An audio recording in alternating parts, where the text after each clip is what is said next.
I'm Aaron here at the Bowtie Treasure Studio. So glad you're watching tonight. As always, as you come in, we like to hear who's watching, where you're watching from. So say hi. We are working on using Terra Clay Paint tonight. Tonight we are going to be working with, if you haven't seen the whole line, but this is the Terra Clay Paint line, and I really like the use of this product for special techniques. I almost want to call it the Terra Fun line, because when you want to have some fun with product, Terra is a great product to do that on, being very artistic, mixing colors around as far as just playing with it. That's really cool product, and so I'm going to showcase it tonight for sure. The last, I did this project right here, I think it was about 2-3 weeks ago, and I do have that on my YouTube channel. Just look for Bowtie Treasures over on YouTube, and that's all clay paint there as well. So that's the Terra line, and that's sitting in my living room right now. So every time I'm sitting in my living room, I get to look at this piece. So it's our entertainment center. So definitely love for you to check that out. And across the bottom of the screen, you'll see things like what colors I'm using tonight, some reminders about my website. You can go to the website. You can get out to Dixie Belle's website from that page, so bowtietreasures.com, and always love for you to go check out my website there.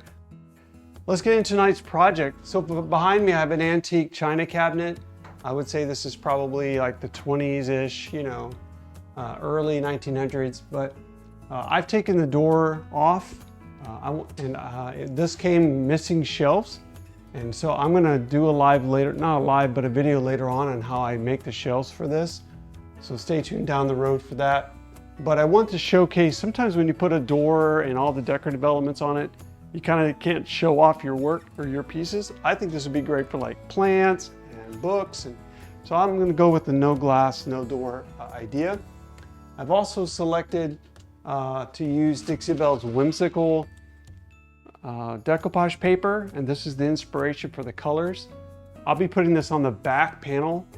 Inside, I painted one coat after cleaning and using white B.O.S.S. I've done one coat of buttercream because I wanted a really nice smooth finish, and so I just went ahead and did buttercream there because I thought it really matched this rice paper really well. So that's not going to be tonight, but stay tuned for the finish of the project. You can always follow me on social media and get some updated pictures like when I get this thing staged, so I'm really excited about that.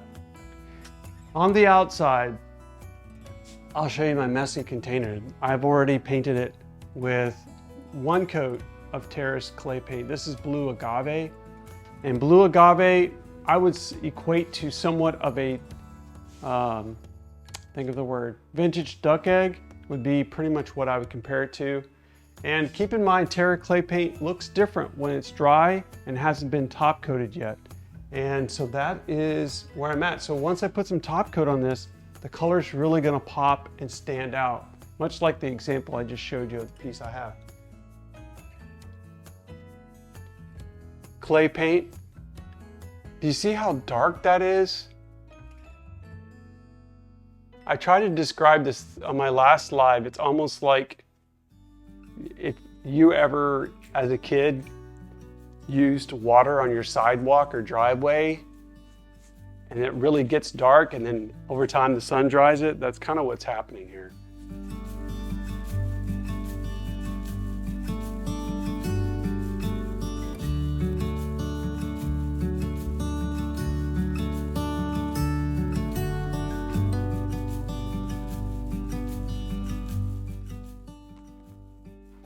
I am admittedly going into this project a little bit in discovery mode, just like it was the last time, because this is a new product for a lot of us. So sometimes I sound like I might be going slightly back and forth on some decisions because I kind of have to let things happen so I can tell you what I'm experiencing, because what's the point of me not sharing those tips and things that I'm discovering, right? That's what we're here for. I will tell you that putting clay paint, Terra paint on my project is hard. When I say harder, it takes a little bit more elbow work because you're painting somewhat of a drier paint, as opposed to chalk mineral paint. It's more of a smoother, wetter paint. If you've done silk or chalk mineral paint, the way the paint just goes on smoothly. But this one, because it's more of an earthy texture, goes on a little bit more, takes a little bit more purpose, if you will. If you ever want to check to see how something might turn out, probably the fastest way to do it before you're committing to all of it is to bring out your heat gun and just dry it. But keep in mind, this is uncoated or unwaxed. Either top coat or wax, either way you go, it's going to get vibrant. So to say, I don't like that look, you're not going to really know until you actually top coat it what the finish. Let me show you a way to find out too. So this is a Dixie Belle's misting bottle, and I can come over here and mist this all down, and it'll kind of show you a little bit. And I'm not going to rework it. If you overspray it, this is kind of this is what I would be looking at if I top coat it right now. So there will be some brush strokes and things like that, but I'm going to go with that look. I'm committing to that look. I want it to feel hand painted. I want it to be natural. This is not going to be a factory smooth finish. If I was blending with just chalk mineral paint, I wouldn't want any brush strokes, but this one's going to have more of a brush stroke feel, but it's still going to have a gradient. And we're just going to go with it. I'm not sure how far I'll go or where I'll stop, but I would like to showcase how I'm going to use chalk paint to give it a soft feel. I said blended. You are blending in a way, but I think for the most part, you'll kind of understand where I'm headed. So let's do this. Let's work top right, and we're going to work kind of out from there, okay? And we're going to work our way down. It would be better to start top to bottom than go up, because if you work down at the bottom, all your misting could get into that piece, so we don't want to do that. Okay, so I'm going to give it a good mist.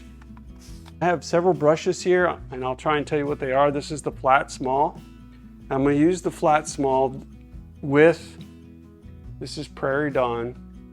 This is about as cream as you can get in the Terra line. And so I'm almost using, the look that you're going to almost feel like you're getting with what I'm doing is almost as if I'm glazing. To me, the way Terra feels while I'm painting feels a little bit like a glaze. It has just that feel. I hope you're excited to get your hands on it.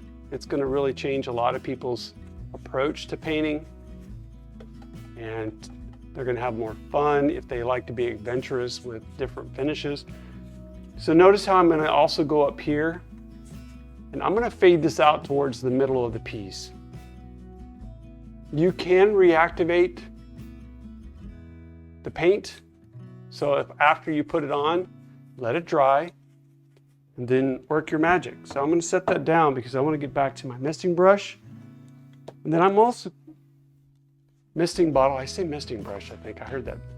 So there's a misting bottle. I'm just going to use an oval small, and I'm just going to wisp this around. I like to use the term like infinity symbols, just back and forth, mist where you need to. You want to reactivate that.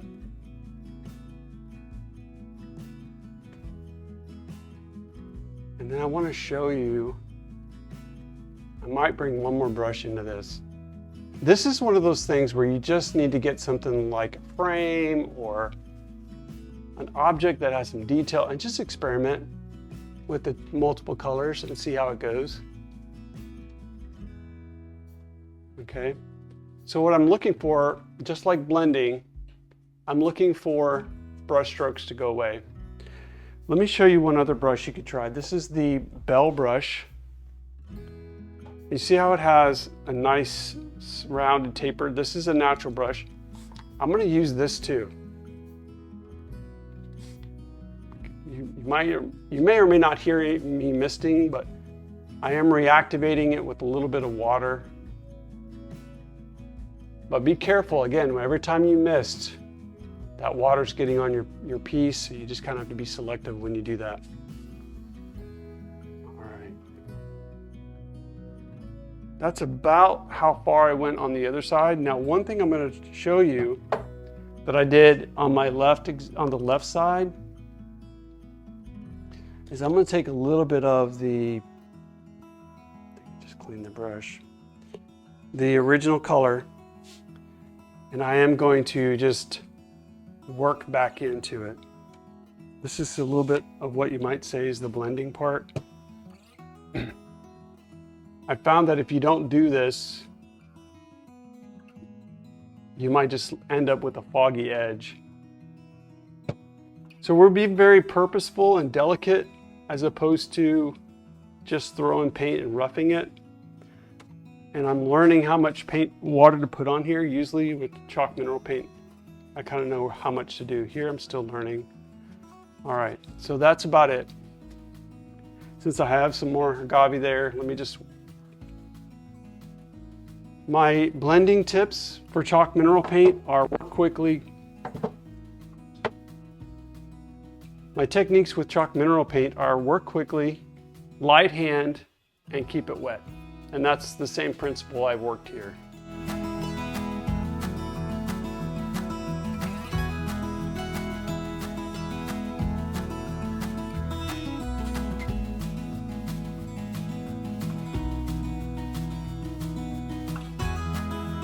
So right there, I'm not putting any highlight. I just like that faded out look, and that's the look I'm going with all the way around. So let's do this. Let's kind of continue this concept, and let's work this way and up. And I haven't determined how far I'm going on the bottom, but we're just going to keep running with it, okay? Hope everybody's doing well tonight. Deborah says she's loving it so far, was waiting to watch someone do this. There you go, Deborah. Glad I can help. Okay. So we're going to mist right here. And just so you know, usually if I ever have any tech issues, I'm also recording this tonight. So I can go back and I will make a YouTube video out of it. Usually on my YouTube, I'm removing any of the delays. Okay, I just did one thing. I did one thing, and that is I put too much water on. Now it's watercolor. That's not what I wanted. I'm gonna remove the paint there. So I went too aggressive with my water, but that's again something where over time, as you learn and use this, that's a good thing, and it also could be a bad thing, meaning you may not want it to be that thin. But you see how this Belle brush, and this is an underused brush. It's so nice.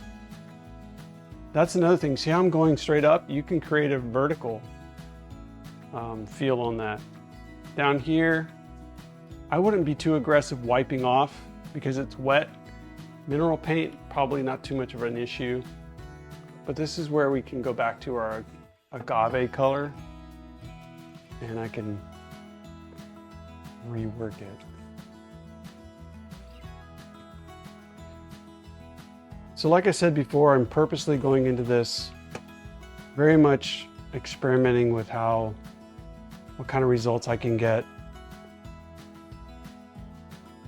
Remembering the first piece that I painted, blending was anything but what I was trying to do. Here I'm trying to go with a soft, elegant. Elegant may not be the right word, at least a soft touch, because I think that's going to go really well with the decoupage. But everything that I'm touching that I don't want, I can come back and fine tune. So that's looking pretty good. Just going to go a little bit back and forth, get rid of the vertical strokes. Okay, so in completion, I'll have a glow here and a glow at the top. And that'll just dry nice and soft. And I don't want to overwork touching anything up, like I may not want any paint on this edge. I'll touch that up after everything's dry, maybe even with a smaller brush. I think that would be fine too. Okay, so now we're down below. And as I mentioned before, and maybe I didn't, I'm just looking for ways to bring in some highlights and just soften this whole piece up. And remember at the beginning of the live, I talked about Terra Fun Paint. That's what we're doing. We're having fun with Terra Paint. I'm looking to accentuate different areas of the piece.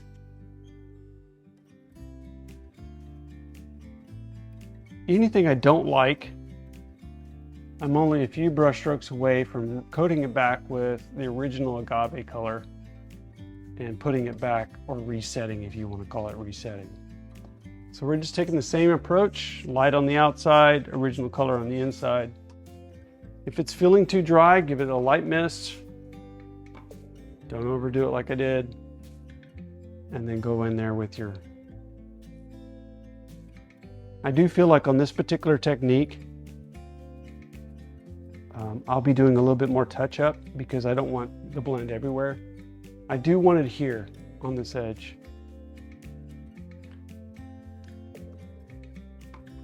If you've ever, if you haven't, when you get your hands on this, you'll find also if you ever want to smooth it out with sandpaper, it's going to sand like chalk. You're going to have chalk dust. So I would recommend that you cautiously consider sanding, because one, you'll have to deal with the dust. But I wouldn't necessarily recommend chalk paint if your goal is a very fine, smooth finish, because that's not what the paint's supposed to do. Unlike chalk mineral paint that dries really smooth if you paint it right, this paint is kind of meant to have a little bit of texture. And so here we go. I'm blending the two colors, softening the edge, because if I don't blend, I'm going to end with a hard cream look, and I don't want that. Okay. Let's clean this up right here. So going with kind of a faded. We'll go from there.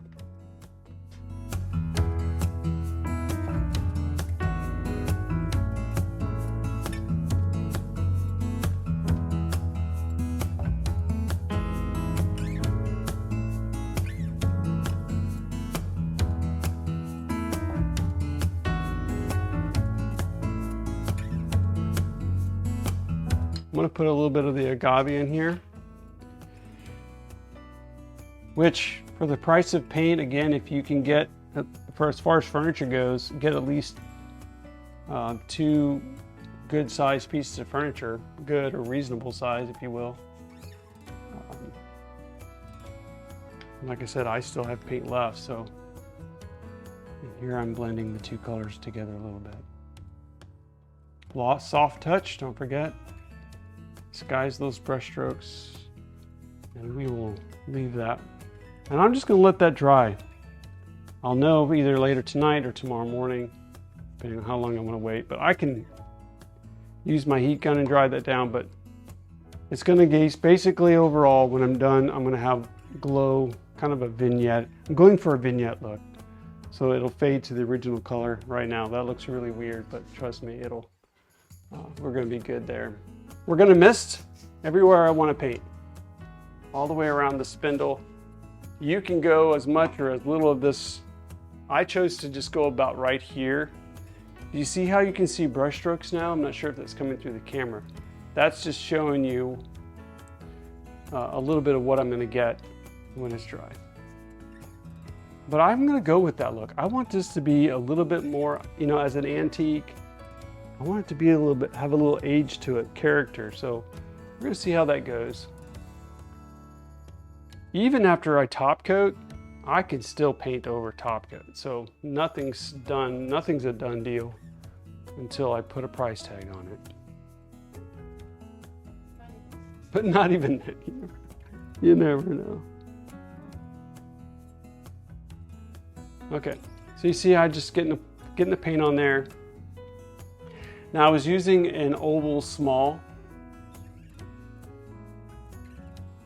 The thing I like about the ovals, you see how long the bristles are? It has a nice soft touch. This is an option for softening that edge. Just an option. But guess what? We can even go back to the Belle brush if I wanted to. So I'm just looking to kind of soften and blend that into the Agave a little bit. I'm not really technically blending, I'm fading it. But don't overwork this. If you're looking for a solid filled color, you're confusing this with chalk mineral paint. You're going to get, when this dries, it's going to dry really nice and blue. I'm just, okay. Did I go far enough? I'm going to go a little bit further. I just looked over to the other side and I missed it by about ½ an inch. So let's do just a little bit more. You're on the camera. You're over there going, do it again. I can hear you. We'll go a little lower. Okay, there we go.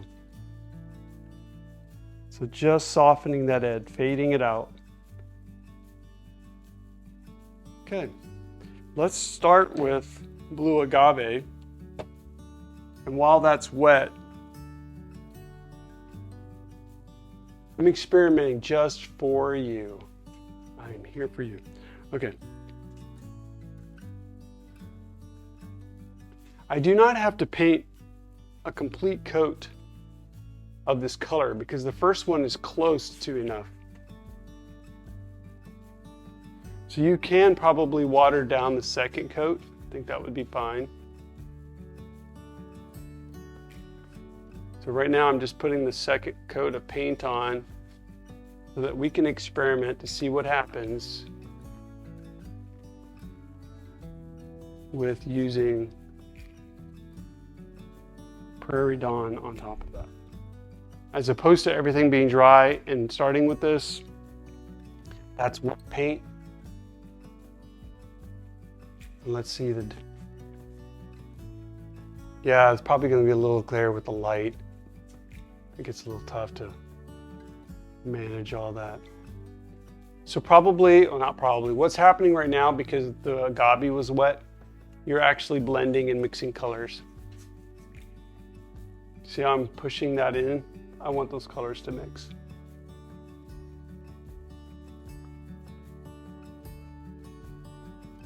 Just a different, totally different feel. Both are acceptable depending on how you want it to finish. So now let me put that down and grab the Belle brush, which we've been using. Just wipe that off.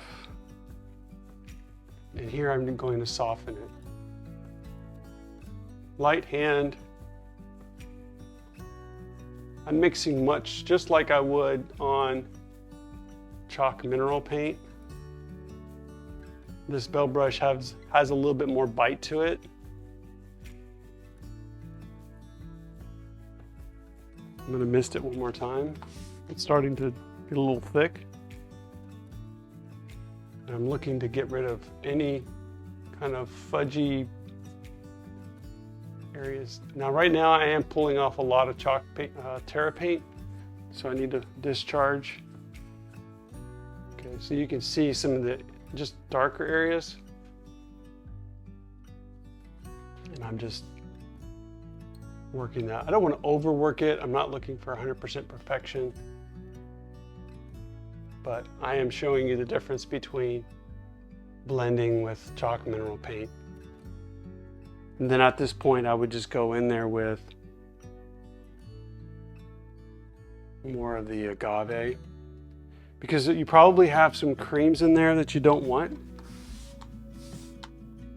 And you'll want to bring in some more of that.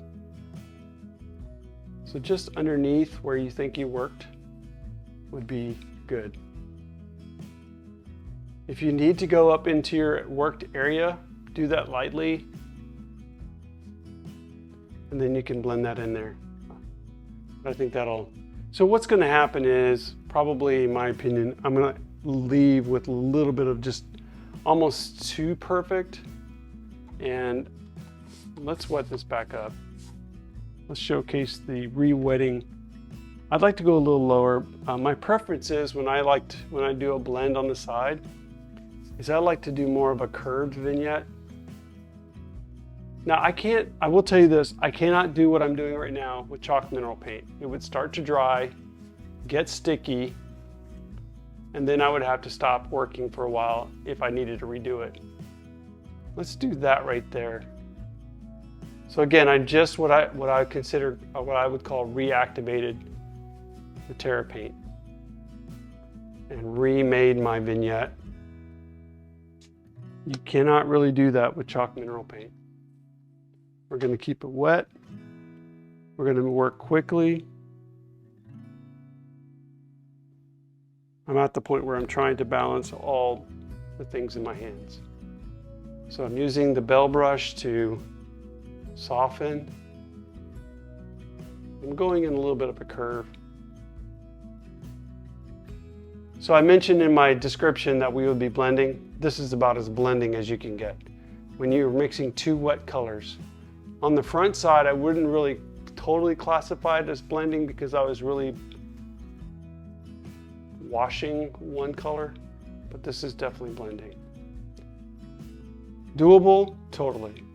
Recommended, depends on your style and what you're trying to accomplish. Okay, but I am getting that somewhat soft curve as opposed to the straight line. I didn't want the straight line. We go back in there with Agave and bring some of the original color back in. Got to keep that misting bottle handy. It'll give you this smoother work. So this is straight. I'm staying away from my blend for the most part.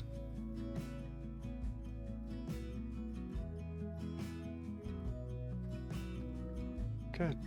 And I appreciate y'all watching. I'm gonna go back and look at the comments, so definitely leave a question in there or let me know you're watching a replay. That's so exciting. Thanks for hanging in there with me and watching me experiment a new product, and happy that they're coming out very soon, I think Wednesday, so stay tuned. bowtietreasures.com. There's a Dixie Belle link there. If you use that link on my website, I get a little credit without being any extra charge to you, and I always appreciate your support doing that. Until next time, I'm Aaron here in the Bowtie Treasures studio. Thank you so much for watching. Go out there and do something creative and do something awesome. We'll talk to you later. Thank you.